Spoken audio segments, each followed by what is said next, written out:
But even before we do that, I guess I'm going to kick it over to Tyler to talk about a recent piece of legislation that ASUW that he authored in ASUW to that would make it so that we could fly a pride flag during Pride Month, which is June. And one of the misconceptions I think that happened was that people started to believe that it would be flown either above or instead of the American flag or the Wyoming flag, which created, again, a bunch of heat. And so I'm going to give Tyler an opportunity to talk about that a little bit and maybe clear the air and just talk about what the bill is really designed to do. Thank you. So I just want to say, took me a little while to say yes to this interview. Past couple days have been a little more emotional. Not just being an author, but being a student who really wanted this to pass. I know I said I would be here representing ASUW Vice President. However, when it comes to this right now, I think I'm going to open up more as a student. So, yes, the intent was never to fly the flag over the American flag or the state of Wyoming flag or the University of Wyoming's flag. Or in place of any of those Or flags. in place. And this resolution was mixed up with the incident that happened on the first day of school this semester, which is not what I wanted to see or anyone from the LGBTQ community to see, which was some individual went up to the Prexy's flagpole and tied the American flag up and replaced it with the LGBTQ pride flag. I wrote this resolution in January during my winter break hours. Really proud of it. January brought a time for me where I could settle down and write resolutions I wanted to write that I never got to. During the semester, it gets really busy and hectic. So I wrote it. I shared it to United Multicultural Council, Spectrum, President Ronellini, a couple of senators that I think would love to sponsor it. And then I was waiting to hear back from Physical Plant on a possible cost to either fly an extra flag or for someone to put on, an extra flag on Prexy's Pastures flagpole.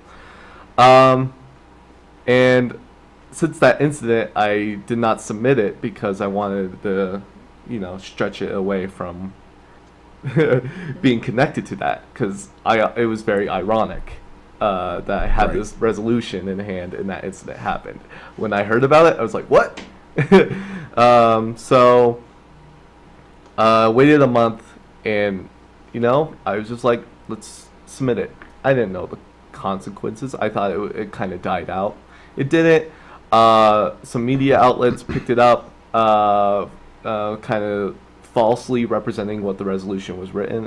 It was on our ASUW website for anyone to read. I never said any of that. And so on Monday, Tuesday this week, went to those media outlets and clarified it. And all of those that were wrong, they ran corrections, yeah? Exactly. Most of them did. I'm pretty sure most or all of them have. And thanks to my Director of Governmental Affairs, who took the lead on that, we corrected those stories. However, it's still seen, or it will still be seen. Right, the damage is done. You see as the damage is done. Exactly. But I didn't want to pull it.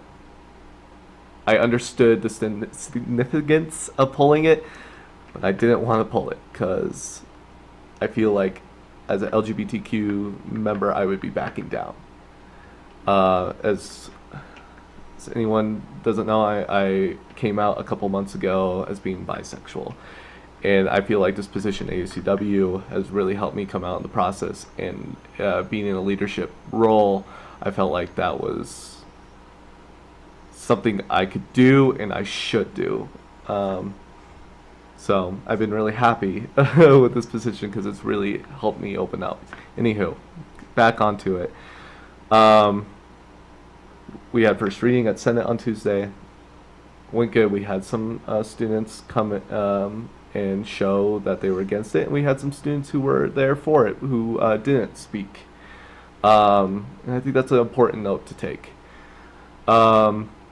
But it got steered to student outreach and policy, and on Wednesday, student outreach and policy, I distanced myself from that meeting. I was actually supposed to go in and evaluate their committee as my position is to evaluate committees and senators on the legislative branch, make sure everything's functioning.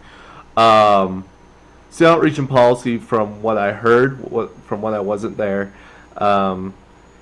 they accepted all my amendments to clarify that it wouldn't be replacing any flag, and to also accept the amendments I submitted to say that we're also open to whatever physical plant says maybe another flagpole around campus would be easier, or if Prexy's Pastures flagpole cannot support another flag.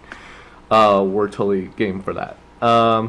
However, due to the title specifically, due to the lack due to the concerns about it, and also the concerns that other flags might be starting to, other groups of flags might want to be flown, student outreach and policy came up with the decision to delay, table indefinitely. Now, and you can stop and ask questions, fine by me. Table indefinitely. Right. I just want to ask something. Yeah. So the language in the bill itself was ambiguous because of flag code, right? That was something that President Rodolini brought up, I think.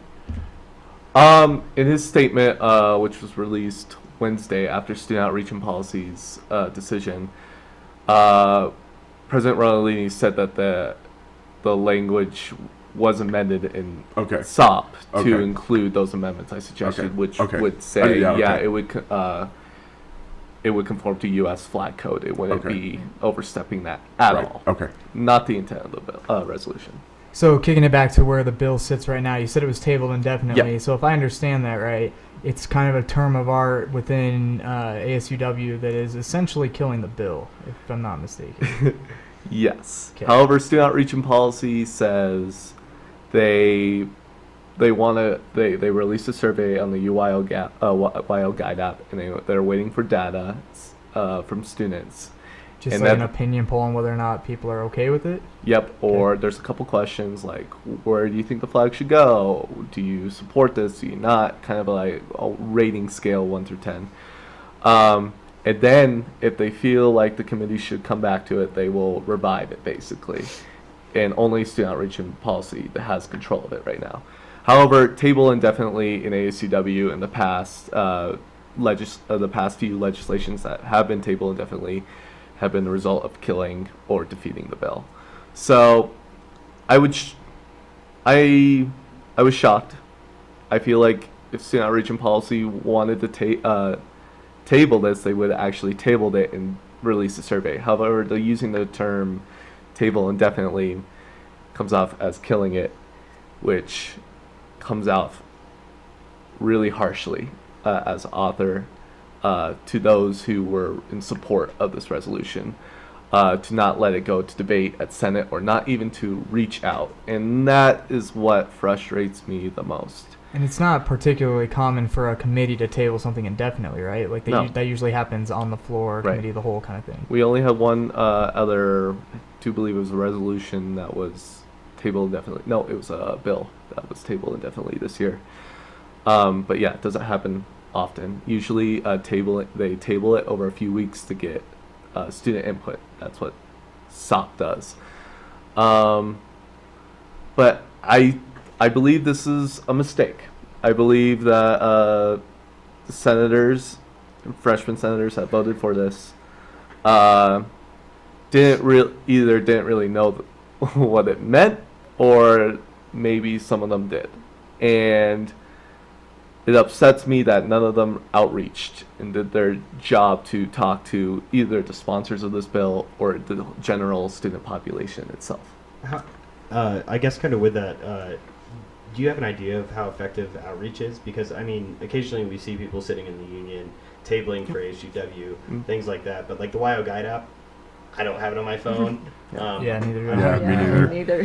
Yeah, so I mean, how event. effective? Oh, cool.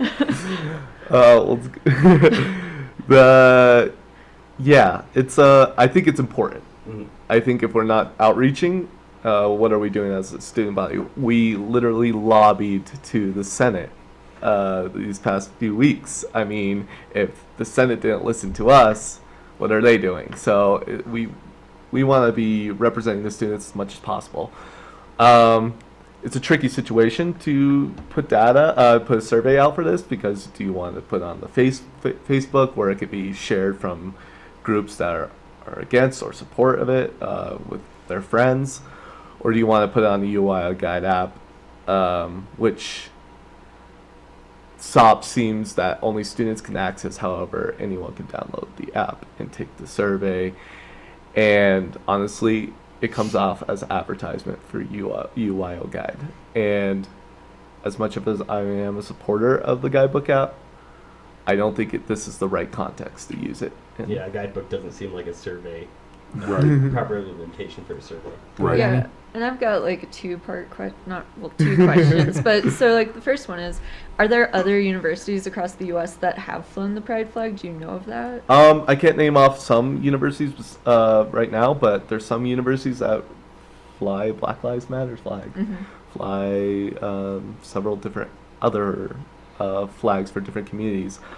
I thought it would be super important for the Laramie community and the University of Wyoming to fly this flag to face off what a lot of people perceive the University of Wyoming from past hate crimes it has faced.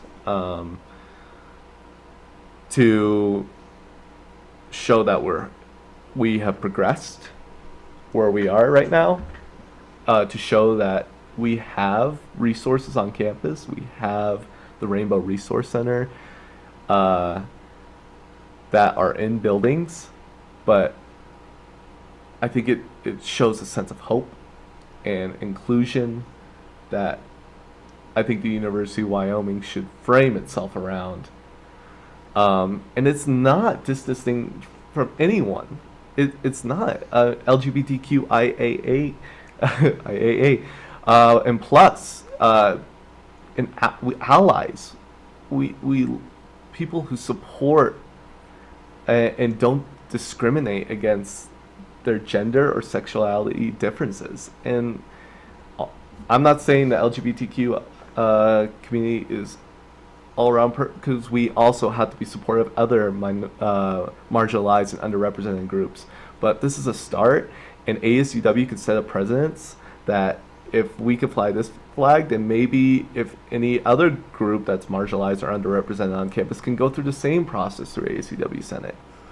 I know it opens a window. However, I think That's a window you're willing to open. I'm willing to open, and I think it's something that not many universities do, to answer your question, but I Yeah. think we should be one of those. Yeah, and that totally answers my second question, because I was going to ask, in the first reading of the bill, you had stated that this would help heal the UW and Laramie communities. So I was curious why you put that in there. And I was over this summer. I was doing the ASUW internship, and the Orlando Pulse incident happened, and it was very isolating to be in the office. And that's when my advisor and I came up with the idea to do a little memorial, because there was nowhere in Laramie that was really doing anything for any of the LGBTQ members that could have been affected by this incident. This was a huge, unprecedented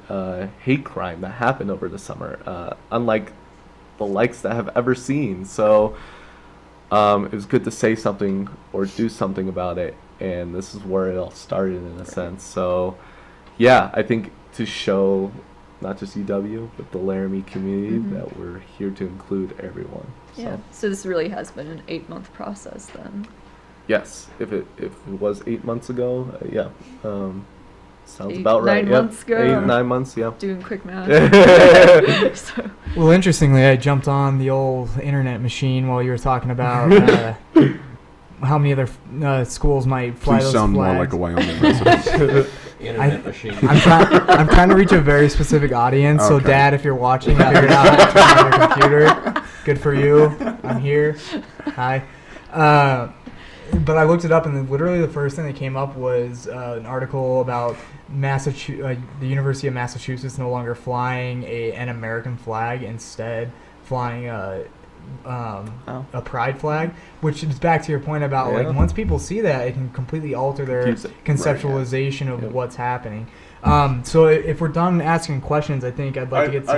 I have a couple questions. First, do you feel sabotaged at all because of what happened and how the media reacted to this in the state of Wyoming? And you maybe not sabotage personally, but even as the vice president of ASUW. I'll say two things to that. I'll say, one, I was a little naive to not think when I submitted this last week to not get pushback. This is an issue that would be polarizing, divided, etc.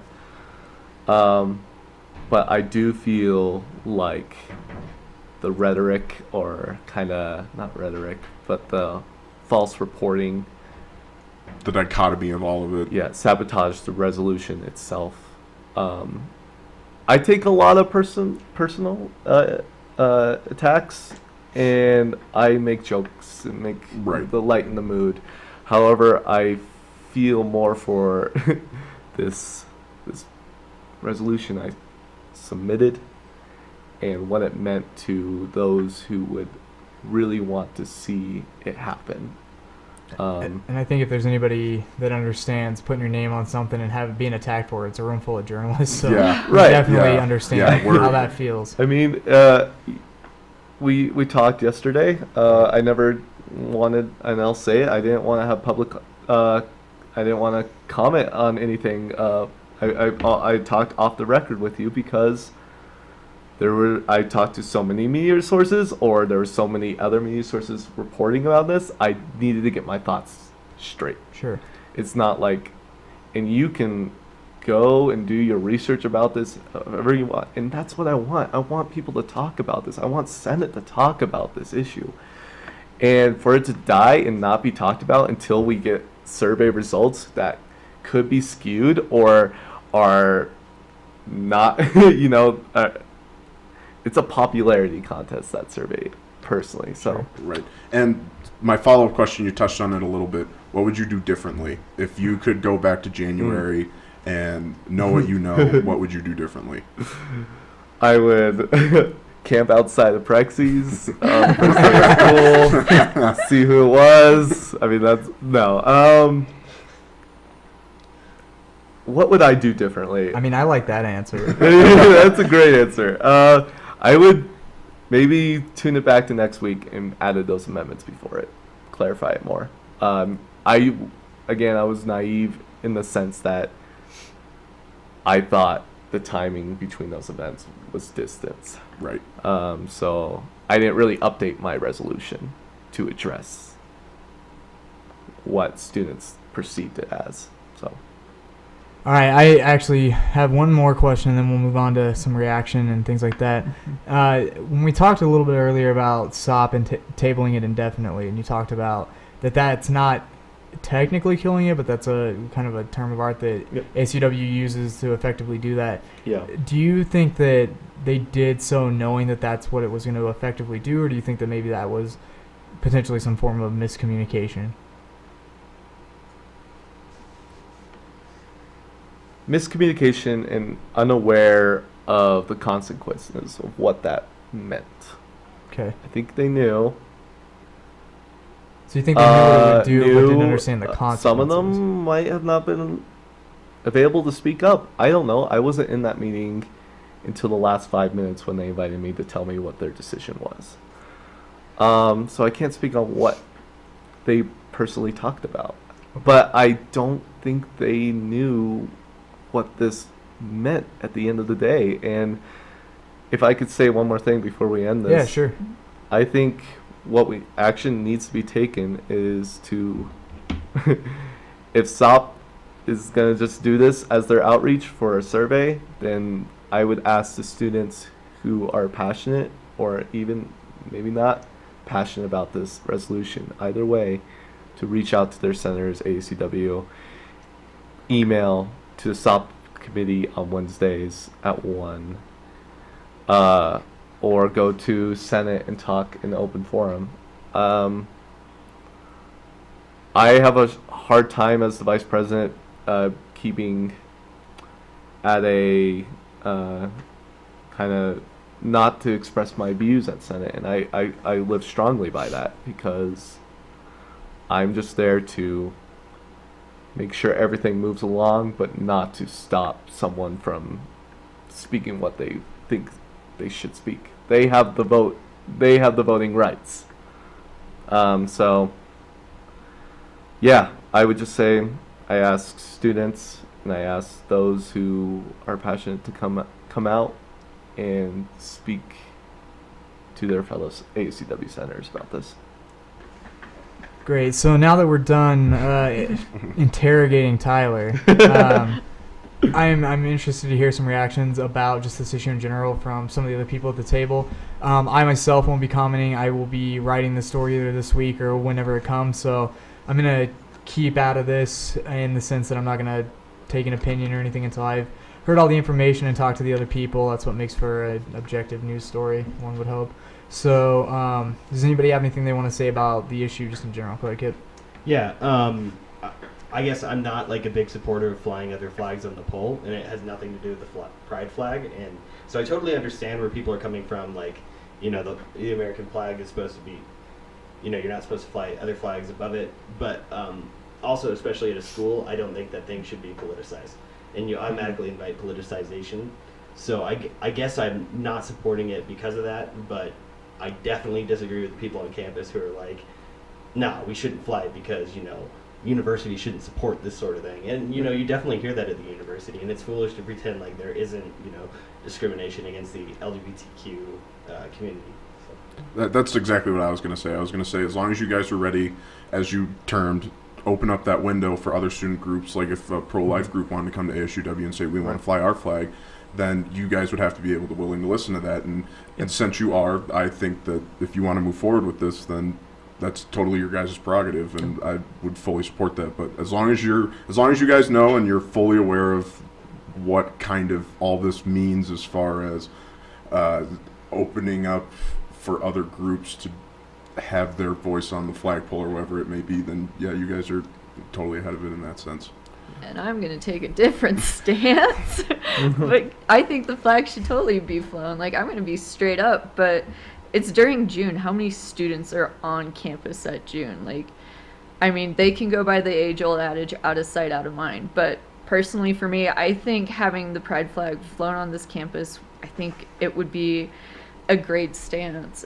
I think, like, I mean, it's the LGBTQ community is a minority, and I think that we should definitely be able to address their concerns and their needs and just be like, yeah, we support you. We're on a college campus. Like, there needs to be both sides of the story, and we need to be accepting of all those who are here. And I think this is important. This is the debate that I think is needed. So, and it's focusing on what it can mean or for each side of the debate. So, yeah. Right, and it's a debate that we don't just have to have here. We always encourage students to have these conversations among themselves. I think also if you want to tweet us and talk about it. Hey, I'm looking at you. Use those Twitters I threw at you earlier. You probably don't remember them. Rewind the video. Tweet at us. You can hit up the Branding Iron just as a general entity on uwbrandingiron.com, as well as the Facebook page, which is just UW Branding Iron as well. Just let us know. You can always post and let us know how you feel about things, how you feel about the podcast in general, and how you feel about any of these issues. So before we move on, because this feels like an important thing that we've been talking about a lot, is there anything else somebody wants to add before we move on to our next item? Have you been able to speak to Spectrum about this yet, or are you So- going to meet with them?